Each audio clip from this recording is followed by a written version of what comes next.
Bapak Ibu, pagi hari ini Pastor Yahya lagi melayani di Every Nation di Malaysia, di Kuala Lumpur, dan beliau sedang berkhotbah di sana, jadi tinggal kami berdua. Kita percaya bahwa selalu firman Tuhan itu akan meneguhkan kita, menguatkan kita. Amin. Selalu seperti itu. Dan kalau Pak Petra bagi tadi apa Pak Jul? Aku atau dia. Oke. Ya, ini mirip sebenarnya. Coba mungkin kalau saudara kaget sedikit ekstrim, tapi oke. Kristen lockout. Nah. Ya. Kristen lockout. Kalau saudara lihat 666, apa di pikiran kita? Saudara ini bicara ilmu teologi, eskatologi, ini saudara bicara akhir zaman. Ya, akhir zaman. Tapi itu kan saya bicara hari ini, enggak. Kita real hari ini. Sepanjang hidup kita. Itu cerita lain. Saya mau bagi dari sisi judulnya seperti ini supaya saudara nggak lupa. So, saya renungkan apa judul yang baik. Bertiga hari, apa judulnya belum selesai. Tapi tiba Tuhan kasih saya judul seperti ini. Kristen Lockout. 666. Nah, apa ini saudara? Sebentar saudara lihat. Saya berdoa Tuhan membukakan mata hati saudara. Sehingga saudara bukan menjadi orang Kristen yang lockout. Amin. Baik Bapak Ibu. Lock in, lock out itu sudah biasa, itu tren. Ya, jadi tren saya, dia lock in, dia lock out. Jadi anak-anak saya juga dilihat baik orang, ini anak pendeta, mungkin dia bisa lock in ke suatu kepercayaan tertentu. Anak saya ketawa saja ya. Ya mungkin karena mereka jauh dari orang tua, ini papanya pendeta. Tapi saya percaya kita yang ada di sini tidak ada yang mau lock out. Amin. Saudara perlu church, perlu gereja supaya kita saling menguatkan satu dengan yang lain. Kecuali orang yang sendiri atau salah kelompok, dia pasti lock out. Dan lock in di satu kepercayaan. Apa yang dia percaya, sesuatu yang kita percaya belum tentu benar. Keyakinan itu belum tentu benar. Tapi firman non kekristenan adalah kebenaran. Amin. Itu bukan, saya yakin, belum tentu keyakinan saudara itu benar. Keyakinan sekelompok orang itu benar. Kekristenan tidak bicara masalah keyakinan. Dia berbicara mengenai seorang pribadi, yaitu Yesus Kristus. Yang sudah mati buat kita. Ya. Kalau saudara pernah dengar atau membaca berita viral.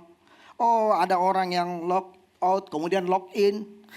Ada hamba Tuhan yang akhirnya apapun bisa lock out dari kekristenan. Apapun ceritanya itu karena satu keyakinan yang baru. Saya mau bilang bahasanya sebenarnya orang-orang seperti ini murtad. Tidak ada kata yang lain. Ya, meninggalkan Kristus. Tidak ada cerita yang lain. Enggak ada. Sebentar kita lihat. Ya. Terutama mengenai anak-anak muda juga seperti itu. Kita pun seperti itu. Nah, jadi jangan sampai dalam cerita ini masalah-masalah kita, tekanan-tekanan kehidupan kita yang menjadi pertanyaan dalam kehidupan kita bertahun-tahun dan seperti tidak ada jawabannya. Terus untuk apa saya jadi orang Kristen? Untuk apa saya mengikuti Kristus? Untuk apa Bible ini? Ini Bible saya sudah tua ya. Untuk apa kita baca ini? Kita memutuskan dengan pikiran kita sendiri yang mana kita nyaman. Ya lebih bagus. Apa salah sih kalau coba-coba? Dalam kekristenan jangan coba-coba. Karena Yesus tidak mati coba-coba di kayu salib. Amin. Serius saudara. Ya, ayat tema kita diambil dari Yohanes 6. Ayat 66 sampai 69. Jadi saudara akan lihat. Ayat 66. Mulai dari waktu itu, sebentar ada kisahnya, saya kasih background sebentar. Banyak murid-muridnya, enggak sedikit loh, banyak murid-muridnya mengundurkan diri dan tidak lagi mengikuti dia. Ini saya bilang lock out. Banyak yang mengundurkan diri, tarik diri dan tidak lagi mengikuti dia. Berarti sebelumnya mereka percaya dan mereka mengikuti dia. Maka kata Yesus kepada ke-12 muridnya dari orang banyak itu, apakah kamu tidak mau pergi juga seperti orang-orang itu? Kemudian ada seorang pribadi yang namanya Simon Petrus. Dia berkata begini, Tuhan, kepada siapakah kami akan pergi? Perkataanmu adalah perkataan hidup yang kekal. Dan kami telah percaya dan tahu bahwa engkau adalah yang kudus dari Allah. Ini perkataan Simon Petrus dari 12 murid. Ya, karena tema kita, judul kita berbicara cross ini mengenai orang banyak, kerumunan orang banyak, the crowd. Tapi kita melihat bagaimana orang-orang seperti ini. Nah, pertanyaannya setelah kita baca ini, kenapa dan apa penyebab? Begitu kan? Kalau kita baca firman selalu tanya saudara. Kalau saudara baca firman selalu tanya, jadi jangan baca begitu. Selalu tanya, kenapa dan apa penyebab mereka mengundurkan diri? Kan gak mungkin tanpa sebab. Iya kan? Apa penyebabnya? Kenapa mereka mundur? Saudara kan pasti kalau wartawan dia tanya kan, oh kenapa begini, kenapa begitu.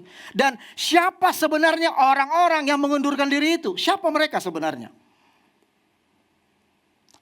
Yang ketiga, pelajaran rohani apa? Nah yang di sini nih, pelajaran rohani apa yang jemaat Tuhan, yang saudara dan saya dapatkan untuk kita renungkan. Bukan sekedar dapat, tapi apa yang saya renungkan setelah saya mendapatkan khotbah ini. Artinya kita mau mengalami transformasi. Ya, bukan hanya mendapatkan informasi khotbah, but hidup kita, kekristenan adalah kehidupan yang berubah. Kita ditransformasikan, saudara. Kalau trans kan nggak langsung jadi, namanya trans, ada pengantar. Tidak langsung jadi, ujuk-ujuk jadi, enggak.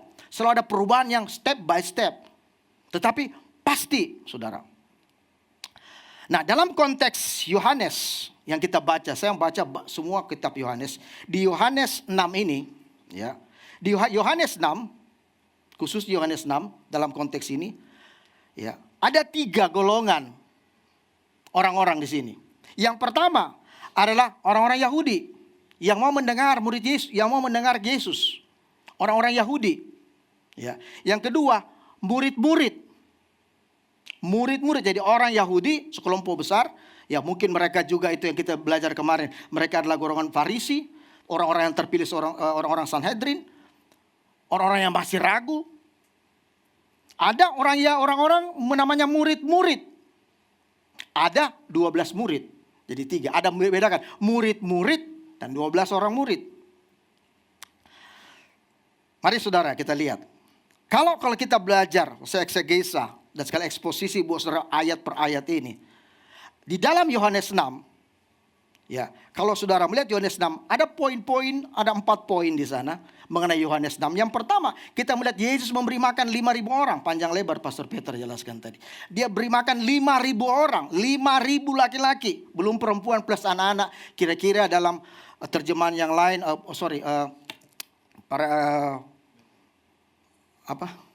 komentari, kira-kira mengatakan seperti kira 15.000 orang. Banyak ya. Dan tepatnya di tepi danau. Dan kemudian memang kita agak mendaki turun, tapi saya sudah lihat tempatnya masalahnya. Oh di sini kira-kira saya bayangkan, oh luar biasa ya. Terus yang kedua, apa dia berbicara Yohanes 6? Yesus berjalan di atas air. Itu yang kedua. Yang ketiga, setelah itu apa yang mereka lihat? Mereka mencari Yesus, orang banyak mencari Yesus. Orang banyak mencari Yesus karena mereka melihat, mereka udah makan roti, mereka udah dikenyangkan, dia terus mencari Yesus. Dan yang terakhir adalah bicara roti hidup. Nah ini akan kita bahas. Jadi bukan makanan jasmani lagi mereka sudah kenyang. Sekarang mereka lihat mujizat. Dapat 5.000 orang. Yesus berjalan di atas air. Dan mereka terus mencari Yesus. Tapi kali ini orang-orang yang mencari ini. Di sini mereka disaring. Sekarang Yesus berbicara mengenai roti hidup. Yaitu mengenai dirinya. Bukan jasmani. Makan dan minuman. Yang mereka doakan selama ini. Yang mereka pertumulkan selama ini. Yang mereka mungkin menyalahkan satu dengan yang lain. Tapi kali ini Yesus berbicara mengenai dirinya sebagai Mesias, sebagai Allah. Saudara, ayat 60 kalau kita baca, itu kan 66 sampai 69. Backgroundnya seperti ini. Ayat 60, sesudah mendengar semuanya itu, ya, ayat sebelumnya, banyak dari murid-muridnya yang berkata, perkataan ini keras. Siapakah yang sanggup mendengarnya? Perkataannya ya Yesus ini keras. Kami tidak sanggup mendengar perkataannya. Nah pada poin ini saudara harus perhatikan. Karena saya ditekankan di poin ini. Perkataannya itu keras. Bagaimana kita bisa mengikut dia? Ini perkataan orang banyak tadi. Perkataannya itu keras. Dan ini menular kepada murid-murid yang lain juga. Dia bilang seperti ini, ayat 61. Yesus yang dalam hatinya tahu bahwa murid-muridnya pun bersungut-sungut, jadi mulai ikut arus, bersungut-sungut tentang hal itu, tentang perkataan-perkataan Tuhan Yesus. Mereka mulai bersungut-sungut. Dalam apa hati mereka? Yesus berkata, adakah perkataan ini menggoncangkan imanmu? Waktu mereka mulai bersungut-sungut, Yesus berkata, adakah perkataan ini menggoncangkan imanmu? Saudara, hati-hati lu bersungut-sungut, amin. He knows you. Yesus tahu kita sedang bersandiwara, pura-pura tertawa, pura-pura happy. Tapi sebenarnya kita bersungut-sungut. Bukan bersungut mengenai diri kita, bersungut-sungut mengenai firman. Bersungut-sungut mengenai Yesus. Kok Tuhan begini? Kok Tuhan begitu? Kok dia begini?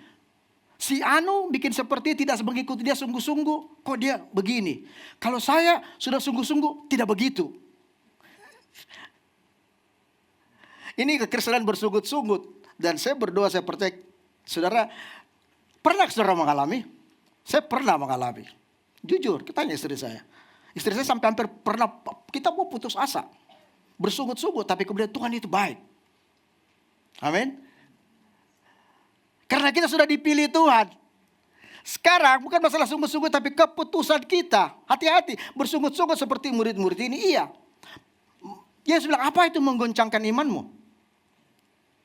Apakah itu menggoncangkan engkau? Ada banyak hal dalam kehidupan kita yang menggoncangkan iman kita, kan Bapak Ibu? Ada banyak cerita membuat iman kita cukup tergoncang. Saudara tahu digoncang. Kalau gelas diisi air digoncang itu tumpah. Tumpah. Tapi kalau saya goncang gelas yang tidak ada berisi air, tumpah atau enggak? Tidak tumpah karena ada di dalam. Nah ini kita harus perhatikan sesuatu apa sih yang sebenarnya terjadi ini. Ya.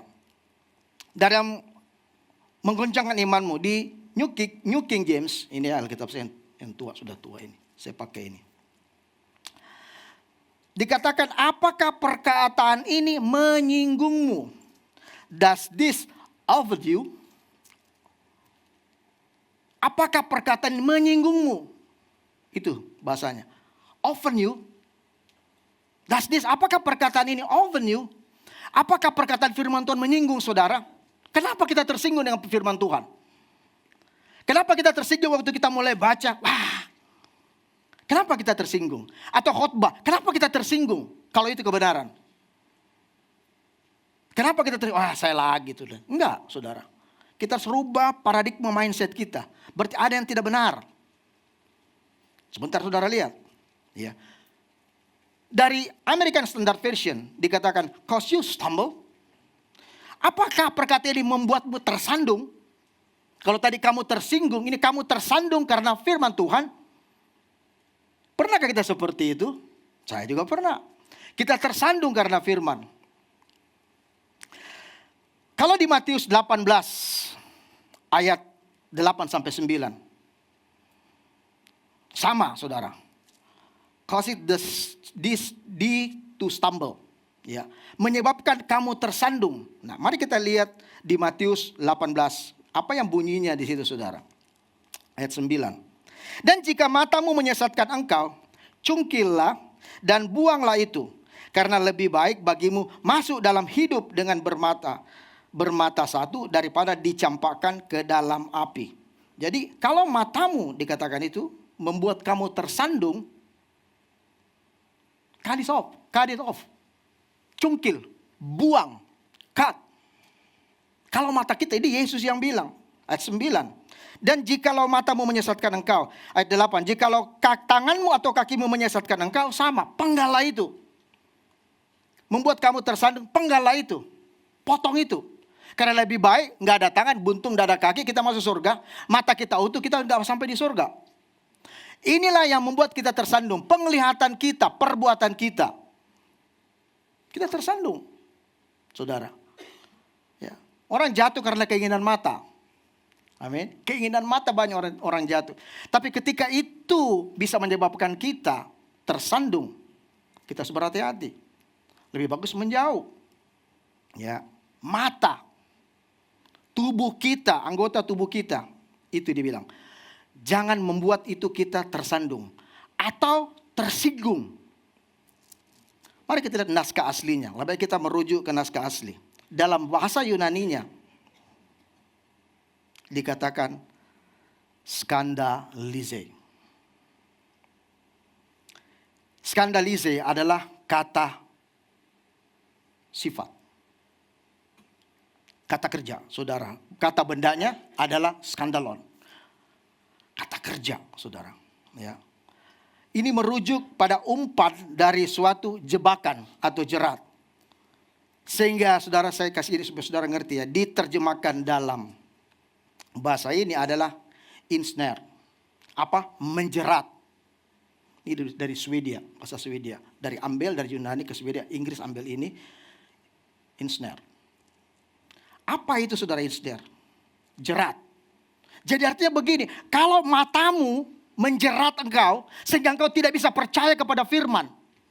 Hanya percaya kepada fakta yang kelihatan. Firman ini seperti omong kosong, enggak mungkin. Bagaimana aku percaya dengan iman? Kenyataannya seperti ini. Kalau mata itu membuat kita tersandung, kalau mata itu membuat kita enggak percaya firman, potong. Jadi bukan cukil benaran ya. Ini istilahnya saudara. Jangan percaya kepada mata ini saja. Harus percaya kepada firman. Ya, ini insnare. Kalau itu membuat tersandung, kita mundur. Kita harus percaya kepada firman. Mungkin kehidupan kita susah, mungkin kehidupan kita letih. Mungkin ini sangat menakutkan kita. Kita sekarang sudah, waduh bagaimana bisa? Tetap mata kita memandang kepada Kristus. Artinya mata kita memandang kepada firman. Bukan yang lain, bukan keadaan. Kalau bicara semua kita ke pekerjaan kita. Kalau apa yang kita kerjakan tangan kita. Apa yang kita perbuat langkah kerja kita. Seperti tidak menghasilkan sesuatu. Dan saudara harus lebih percaya ini. Mana yang kita percaya? Kita harus percaya firman. Artinya jangan pakai itu. Pakai caranya Tuhan. Tuhan punya banyak cara untuk menolong saudara dari kesusahan hidup, dari masalah hidup saudara. Dari kesembuhan sakit penyakit. Percayalah kepada firman. Itu saudara. Skandalize.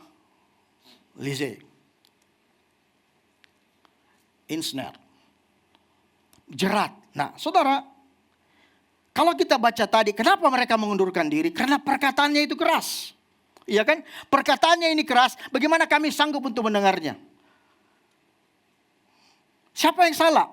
Setelah saudara lihat ini. Bukan perkataan yang keras. Hati mereka yang keras. Amin. Hati orang banyak ini keras. Bukan perkataan Yesus yang keras. Karena hatinya keras. Artinya bahasanya. Hati mereka tidak benar kondisi hatinya. Tidak stabil kondisi hatinya. Mereka adalah orang-orang banyak. Kondisi hatinya tidak stabil. Bagaimana mereka bisa percaya kepada firman Tuhan? Kalau kondisi hati kita nggak stabil, kalau kondisi hati kita keras seperti batu, ya, bagaimana kita bisa percaya kepada firman? Itu skandalize. Bagaimana mereka bisa percaya kepada firman kalau hati keras? Coba saudara, punya pengalaman nggak seperti itu? Kalau hati keras, cuek aja dah. Hati kita lagi gak enakan dengar firman, kalau bisa tutup telinga. Baca firman, kalau tutup mata, aduh ini keras. Firman Tuhan ini keras buat saya, nggak cocok buat saya. Atau saudara dengar firman, aduh ini lagi dibicara. Sangat keras. Aduh seperti menyinggung saya. Tadi kan menyinggung saya. Too often. Aduh. Kenapa saya dengar ya? Ini yang terjadi waktu Yesus. Inilah orang-orang banyak itu. Kekerasan terletak di hati mereka. Bukan firman Tuhan. Karena Yesus tidak turunkan standarnya. Yesus gak bilang seperti ini. Oke, terlalu keras ya. Saya turunkan standarnya lah. Kira-kira gitu. Supaya kamu bisa terima saya. Tidak saudara. Hati mereka yang keras. Dan kita harus koreksi hidup kita. Jangan sampai kita punya kekerasan hati. Amin. Dengan orang muda yang kaya. Waktu dia masuk surga, dia pingin masuk surga. Dia bertanya kepada Yesus. Yesus bilang, lakukan ini, jual ini semuanya. Hormati ayah ibumu sudah, buat ini sudah, baca firman sudah. Dia muda, dia kaya, dia rohani. Kira-kira kalau anak youth itu, saudara, secara tampaknya, hebatnya, semuanya sudah gagah, ganteng. Saudara, kemudian dia kaya pula, rohani pula, pemimpin youth. Tapi dia kosong, like a donut. Dia datang kepada Yesus. Bagaimana caranya? Yesus bilang lakukan, udah, persepuluhan udah, persembahan udah paling banyak. Yesus bilang satu, jual semua dan ikut aku. Dia, wah sorry. Dia pergi. Yesus sudah bilang, bos. Bos, apa tadi maksudnya? Enggak, begini aja. Tidak kompromi. Yesus bilang biarlah. Makanya ayat itu berkata, orang kaya itu susah masuk surga. Yang seperti ini ya. Kalau saudara kaya pasti memberkati orang, kan bagus kan? Saudara murah hati, puji Tuhan, itu praise the Lord. Itu yang Tuhan mau. Saudara dibuat saudara Tuhan kaya, saudara-saudara mengerti untuk Tuhan. Bukan begini. Untuk dirinya sendiri. Yesus tidak turunkan standar. Selalu seperti itu. Kita yang harus ini. Alkitab ini adalah otoritas Allah yang paling tinggi. Jangan turunkan begini supaya kita bisa dapat. Dari dulu saya diajar, kalau ini begini, saya harus melompat untuk mengambil ini. By faith. Saya harus mengambil ini. Jangan bilang, Pak Pendeta, boleh turun dah standarnya. Gak boleh. Gak bisa. Saudara jangan turunkan standar firman. Saudara harus latih iman saudara seperti Raja Wali yang terbang tinggi. Iman saudara, kepakan sayap iman saudara. Waktu keadaan tidak baik, kepakan sayap iman saudara. Pakai iman saudara seperti burung Raja Wali. Maka engkau akan terbang di atas badai. Burung-burung lain terhempas karena mereka di bawah badai. Terhempas. Tapi badai di sini, Raja Wali naik ke atas. Maka dia di atas badai. Dia luruskan sayapnya, dia menikmati hidup ini. Kalau engkau berjalan bersama dengan Yesus Bapak Ibu, dalam masalah apapun, engkau terbang di atas badai. Amin. Yang punya iman di bawah akan terlempar, terhempas dan mati. Tapi Raja Wali, like an eagle. Kita diciptakan Tuhan untuk naik terbang dan terbang tinggi. Amin, saudara. Jerat. Adam Clark berkata, katakan kepadaku, apakah kamu menginginkan bahwa aku mengatakan kepadamu dusta yang lunak? Ini kan kompromi, isapan jempol. Dan kami berdoa, kami hamba Tuhan, saya juga nggak mau menyampaikan dusta lunak kepada saudara. Wah, bagus. Para kita bohong. Nanti saudara tersinggung. Apakah aku harus menyampaikan dengan dusta yang lunak, lembut, atau kebenaran, the truth, kebenaran yang keras? Sehingga saudara, kalau kebenaran yang keras, kebenaran yang keras.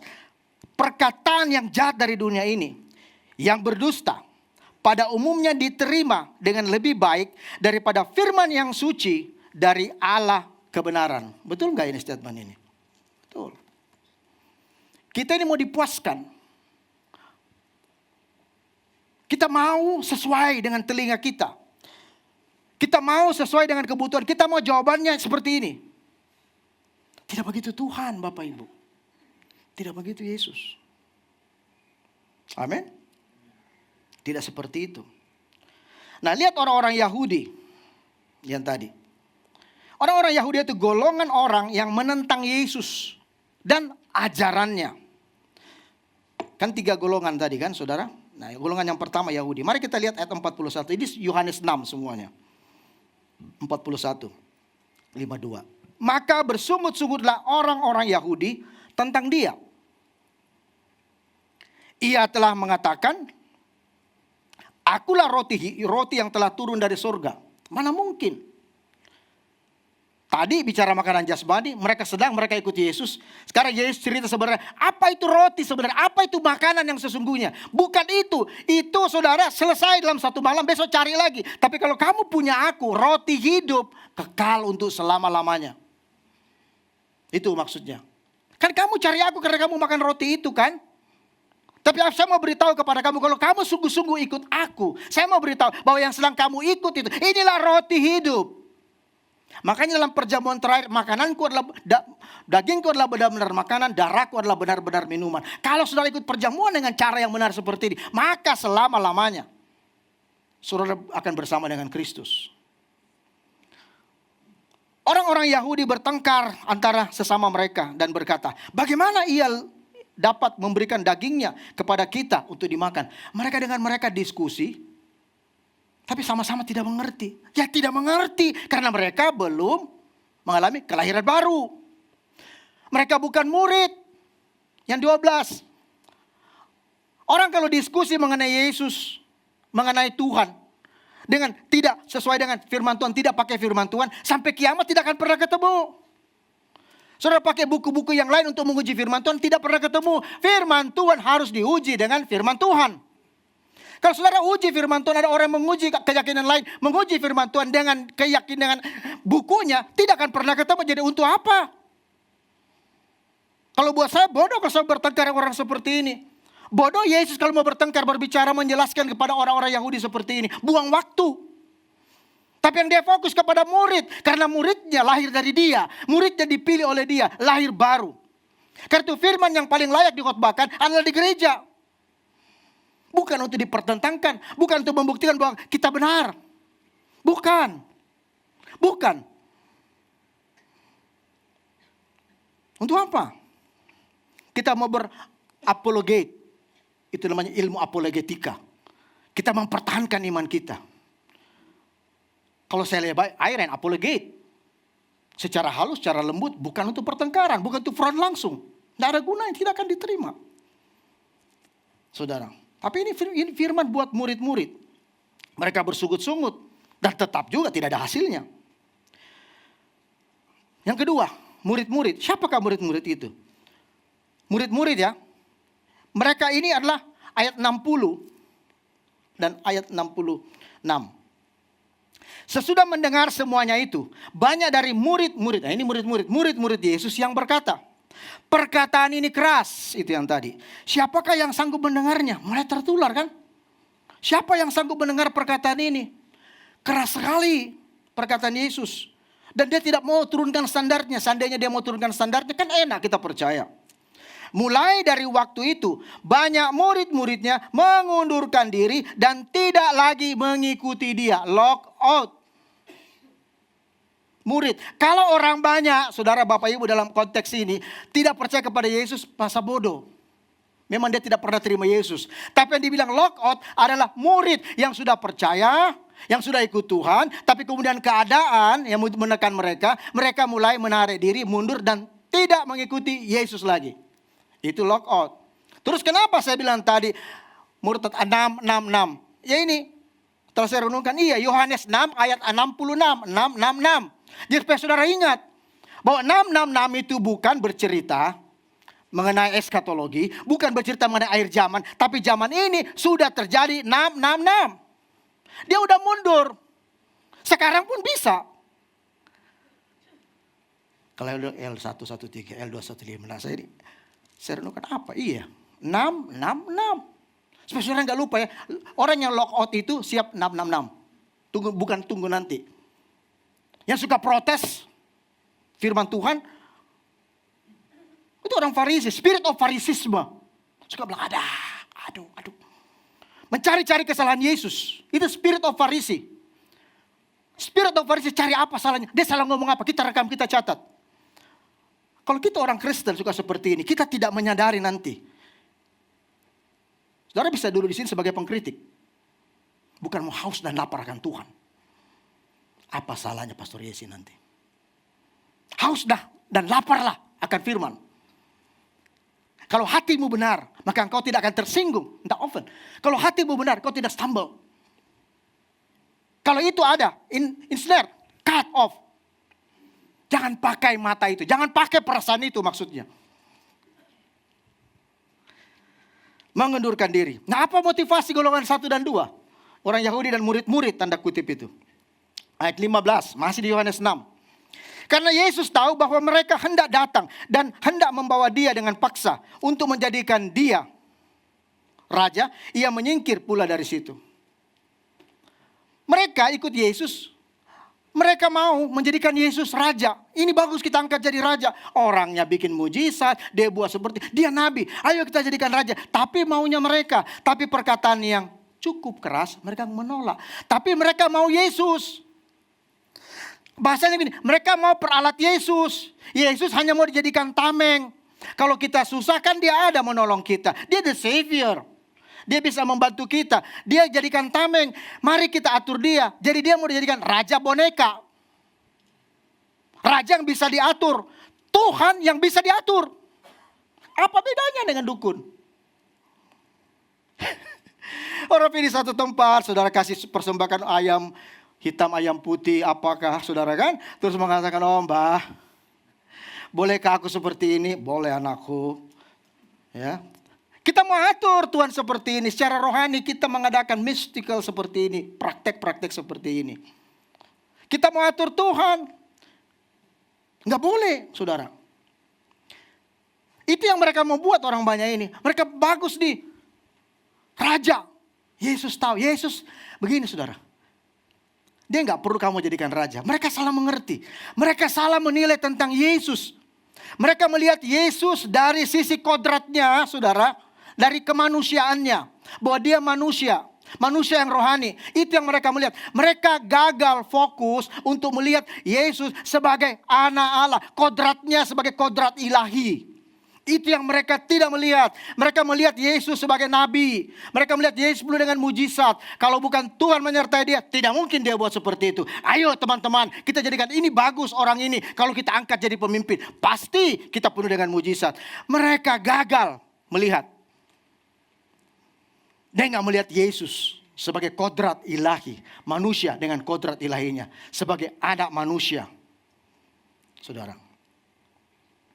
Apa pelajaran rohani yang saudara dapat? Mereka gagal fokus kan? Mencari keuntungan. Hati-hati kita seperti ini. Apa sih yang kita cari sebagai orang Kristen? Coba saudara renungkan. Yang kedua. 12 murid. Ini yang ketiga ya, orang yang ketiga. Jadi orang Yahudi, murid-murid, sekarang 12 murid. Ayat 67. Maka kata Yesus kepada ke-12 muridnya, apakah kamu tidak mau pergi juga? Jawab Simon Petrus tadi, siapakah, kepada siapa kami akan pergi? Perkataanmu, your word, itu dikatakan bukan keras. Amin. Kami tidak tersinggung kok. Perkataanmu bukan menjadi batu sandungan buat kami. Beda kan, saudara? Perkataanmu itu apa? Apa saudara? Hidup. Saudara lihat, 12 murid, salah satunya Petrus, perkataanmu itu hidup. Artinya, di luar perkataan Kristus, di luar firman, kematian. Saudara nggak lupa ini. Hidup. Jadi sekeras apapun tidak akan menjerat kami. Sekeras apapun firman-Mu tidak membuat kami tersandung. Karena kami tahu firman-Mu adalah hidup. Amin, saudara. Kepada siapa kami akan pergi? Tidak mungkin. Kami sudah percaya dan kami tahu itu. Bahwa engkau adalah yang kudus dari Allah. Engkau adalah yang kudus dari Allah. Artinya engkau adalah Mesias. Orang Yahudi tahu. Engkau adalah Mesias. Engkau adalah yang kudus dari Allah. Engkau adalah Tuhan Allah yang menjadi manusia yang mereka nanti-nantikan itu. Itu murid. Sementara orang Yahudi yang lain mereka menunggu Mesias. Mereka dapat pengertian, saudara. Amin. Petrus lakukan itu. Pertanyaan buat saudara. Ini mengajarkan kita untuk berani mendeklar sekalipun keadaan kita sulit. Keadaan kita dalam tekanan. Keadaan kita dalam susah. Seperti tidak ada pengharapan. Seperti nggak ada jawaban. Tapi aku percaya Tuhan. Perkataanmu itu hidup. Aku menanti-nantikan firman-Mu. Aku berdoa. Aku percaya kapan waktunya. It's your time. Itu waktumu. Itu kuriosnya Tuhan. Kuriosnya Tuhan. Waktunya Allah. Timingnya Allah. Bukan seperti di bumi. Dan Allah yang tahu kapan yang tepat buat bagi saudara. Mengajarkan kita untuk berani sendiri. Sekalipun orang mengatakan aku gak percaya Kristus. Saya percaya Yesus. Sekalipun satu dunia antara dunia ini tidak percaya dia Tuhan. Saya punya komitmen. Yesus adalah Tuhan dalam hidup saya. Saya gak mau lock out. Kita harus tanam saudara di pikiran kita. Dan ajarkan kepada anak-anak kita. Apapun keadaanmu nanti. Percaya. Jangan pernah. Bukan takabur ini. Ini keputusan sebenarnya. Jangan pernah tinggalkan Tuhan. Karena keadaan pasti berubah. Yang tidak baik akan menjadi baik. Itu janji Tuhan. Jangan bilang begini-begini terus. Pasti jadi baik. Bertahankah kita? Endurance penting bersama dengan Tuhan. Waktu Petrus berjalan di atas air, saudara, dia tidak kuat maka dia mau tenggelam. Endurance, ketahanan iman kita sangat penting. Setiap orang diajar untuk mengikuti Tuhan secara pribadi. Pribadi, person, bukan ikut-ikutan. Kalau kita lihat seluruh Yohanes 6 tadi. Yesus masuk ke melihat golongan ini. Tapi iblis pun tidak tinggal diam. Iblis berusaha, dia masuk di orang banyak. Dia masuk di tanda murid. Sebenarnya dia masuk di 12 murid. Karena ayat selanjutnya 70-an. Siapa? Yudas mengkhianati dia. Lolos masuk. Artinya hati-hati hidup kita. Walaupun kita masuk dalam kategori 12 murid, tetap waspada. Waspadalah. Karena Yudas tidak waspada, maka dia dengan keping uang, dia menjual Yesus. Tetap kita waspada. But Jesus love us. Amin. Tuhan mengasihi kita. Calvin sama tutup dengan ini berkata, begitu mereka meninggalkan Kristus, as soon as they have gone away from Christ, tidak ada lagi yang lain, yang tertinggal, yang tersisa. Kecuali apa? Kematian. Kematian. Apakah kita mau mendirikan, membangun kekristenan kita sebagai murid Kristus yang sejati? Atau kita bergabung dengan orang banyak dan murid-murid itu? Bukan setiap orang yang berseru kepadaku, Tuhan, Tuhan, akan masuk dalam kerajaan sorga. Melainkan dia yang melakukan kehendak Bapakku yang di sorga. Matius 7:21. Ini real. Ini Yesus yang bilang. Jadi artinya begitu banyak orang nanti mengatakan, aku orang Kristen, aku sudah bernubuat, aku sudah mengusir setan, aku berbicara namamu. Ini orang apa, saudara? Orang Kristen. Siapa lagi? Lebih detail. Karismatik barangkali, kayak kita. Bernubuat, berdoa, menumpang tangan, orang sembuh, orang rubuh semuanya. Yesus, aku tidak mengenal kamu. Aku tidak mengenal kamu. Kamu itu pembuat kejahatan. Kamu itu nipu. Kamu itu bohong-bohong. Kamu itu rekayasa semuanya. Bukan karena aku. Kemurnian kita mengikuti Tuhan itu penting, saudara. Penting. Bukan karena bilang kita hebat. Oh, pastor hebat. No way. Karena Tuhan tidak bilang gini, banyak pujian buat kamu. Enggak. Dia lihat, dia tahu ke dalam hati saya. Dia tahu ke dalam hati saudara. Dia akan berhadapan pribadi dengan kita. Dan berkata, siapa kamu? Aku tidak kenal kamu. Go away. Karena Yesus mengajarkan itu, kita pun, saudara pun, jangan mengandalkan pujian dari manusia. Manusia memuji waktu dia butuh saudara. Waktu tidak, go away. Saya belajar dalam hidup saya, 30 tahun lebih saya melayani Tuhan. Saya kenyang dengan pujian, saya juga kenyang dengan hal yang tidak baik. Ibrani 10:37. Sebab sedikit, bahkan sangat sedikit waktu lagi, dan ia yang akan datang sudah tidak ada, tanpa menangguhkan kedatangannya. Tetapi orang-orangku yang benar, saudara ini, orang-orangku yang benar akan hidup. Oleh apa? Iman. Dan apabila orang-orang yang benar ini mengundurkan diri seperti tadi. Ini kata Paulus, mengundurkan diri. Maka aku tidak berkenan kepadanya. Jadi jangan mundur. Tetapi kabar baiknya, bukanlah kita, Paulus mengatakan, tapi kita bukanlah orang-orang yang mengundurkan diri. Katakan saudara, saya bukan orang mengundurkan diri. Katakan dengan iman, saya tidak mau mengundurkan diri apapun keadaan saya. Jangan kita mengundurkan diri, papa, mama, jangan, anakku, jangan kita mengundurkan diri. Walaupun keadaan kita gak baik. Jangan kita mengundurkan diri, Yesus itu baik dalam hidup kita. Kita bukan orang yang mengundurkan diri dan binasa. Tetapi kami adalah orang-orang yang percaya dan beroleh hidup. Amin. Saudara adalah orang-orang yang percaya pada firman. Saudara, orang-orang yang beroleh kehidupan bersama dengan Tuhan Yesus di surga sampai selama-lamanya.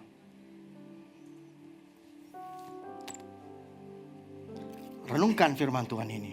Jangan jadi Kristen lockout. 666 itu bukan nanti. Setelah saya baca ini, that's amazing.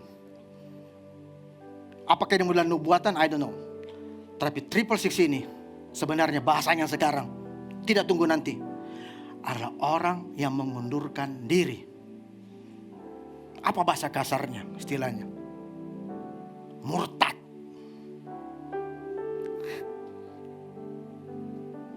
Bersungut-sungut berkali oke kepada murid-muridnya, tapi mereka tidak murtad kan? Tapi tidak bersungut-sungut tiba-tiba murtad. No way. Saya berdoa pada Bapak Ibu, kita ada dalam keluarga rohani, mari kita saling menguatkan. Kalau kita dengar orang jatuh, orang apa, biasa. Amin.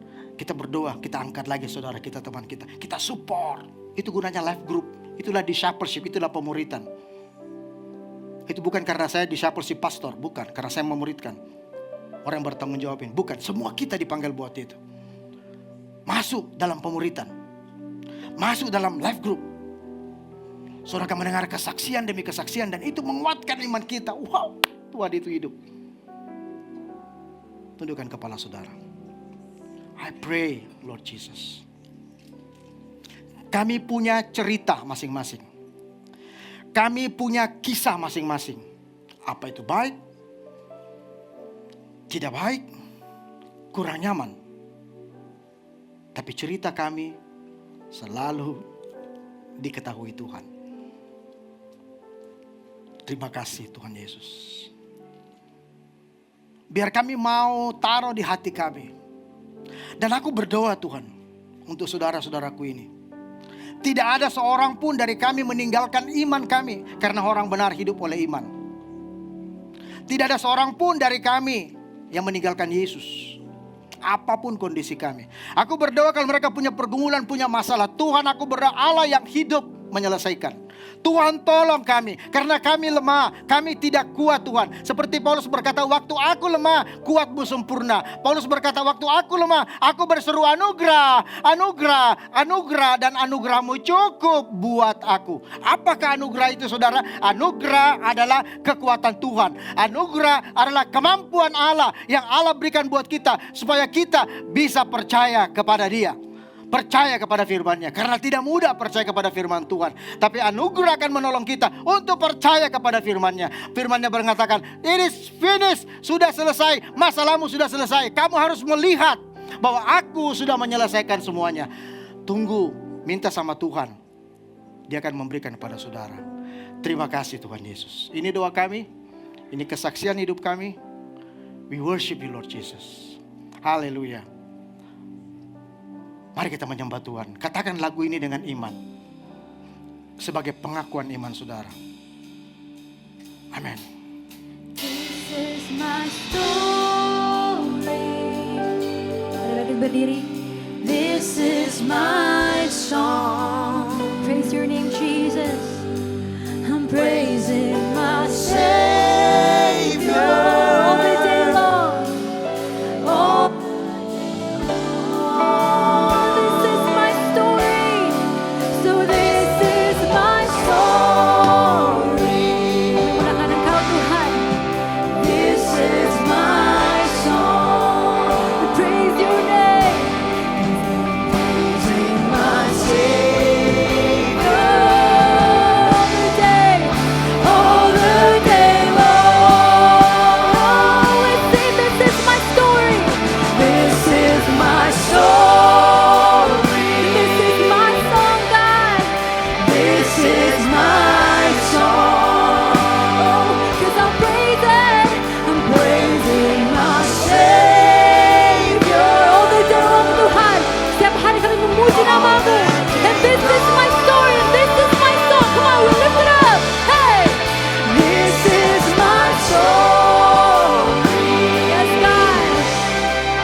I'm praising my Savior all the day.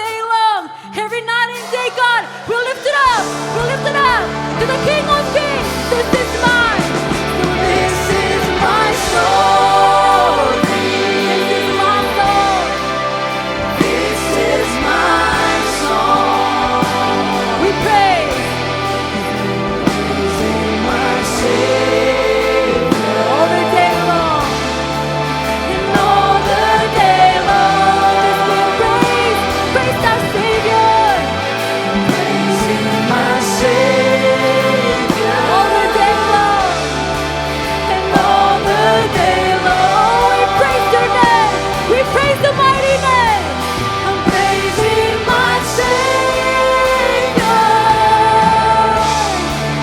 and all the day long. We praise your name, God. Hallelujah. Thank you, Jesus.